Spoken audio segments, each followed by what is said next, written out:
దివంగత ముఖ్యమంత్రి వైఎస్ఆర్ వల్ల రాజకీయంగా ఎన్నో పదవులు పొంది ఆర్థికంగా ఎదిగిన ఆనం సోదరులు ఇప్పుడు టీడీపీ నేతల కాళ్లు పట్టుకుంటున్నారని వైఎస్ఆర్సీపీ నేత ఆనం విజయ్ కుమార్ రెడ్డి విమర్శించారు. చీ కొడుతున్నా పదవుల కోసం టీడీపీని పట్టుకుని వేలాడుతున్నారని ఆరోపించారు. వైఎస్ జగన్పై విమర్శలు చేస్తున్న ఆనం వివేకానందరెడ్డిని ప్రజలు ఎప్పుడో మర్చిపోయారని గుర్తు చేశారు. ఇప్పటికైనా ధోరణి మార్చుకోవాలని ఆనం విజయ్ హితవు పలికారు. ఇక్కడ ఉన్నటువంటి వాళ్ళందరికీ కూడా తెలుసు, స్టేజ్ మీదకి రానివ్వటంలా నిన్ను తోసేస్తున్నారు కిందకి. తెలుగుదేశం పార్టీ వాళ్ళందరూ కూడా నీ అనుయాయుల్ని ఒక్కరిని స్టేజ్ ఎక్కనేవలా, మాకొద్దు మీరని చీకొడుతున్నారు మిమ్మల్ని. ఎమ్మెల్యే ఎలక్షన్లో తమరి పేరు చెప్తే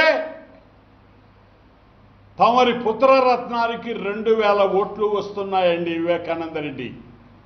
ఇది మీ పరిస్థితి.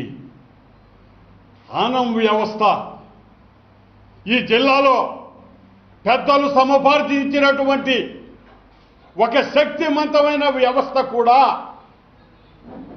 మీరు చేసిన ఘాతుకపు పనికి సిగ్గుతో తలదించుకొని ఆనం వ్యవస్థ కూడా మిమ్మల్ని వదిలేస్తే నీ తమ్ముడికి ఆత్మకూరులో 8000 ఓట్లు వస్తున్నాయి. నీ కొడుక్కి నెల్లూరు టౌన్లో 2000 ఓట్లు వస్తున్నాయి. కేవలం జగన్మోహన్ రెడ్డిని తిడితే చంద్రబాబు నాయుడు సంతోషించి నాకు ఎమ్మెల్సీ ఇస్తాడు, నా కొడుక్కి పదవి ఇస్తాడు. ఏ స్థాయికి దిగజారిపోయారు మీరు?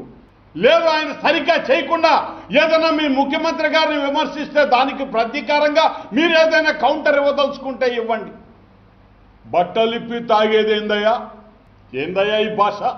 ఎక్కడ చూసేవి సంస్కారం మనం? లేదండి.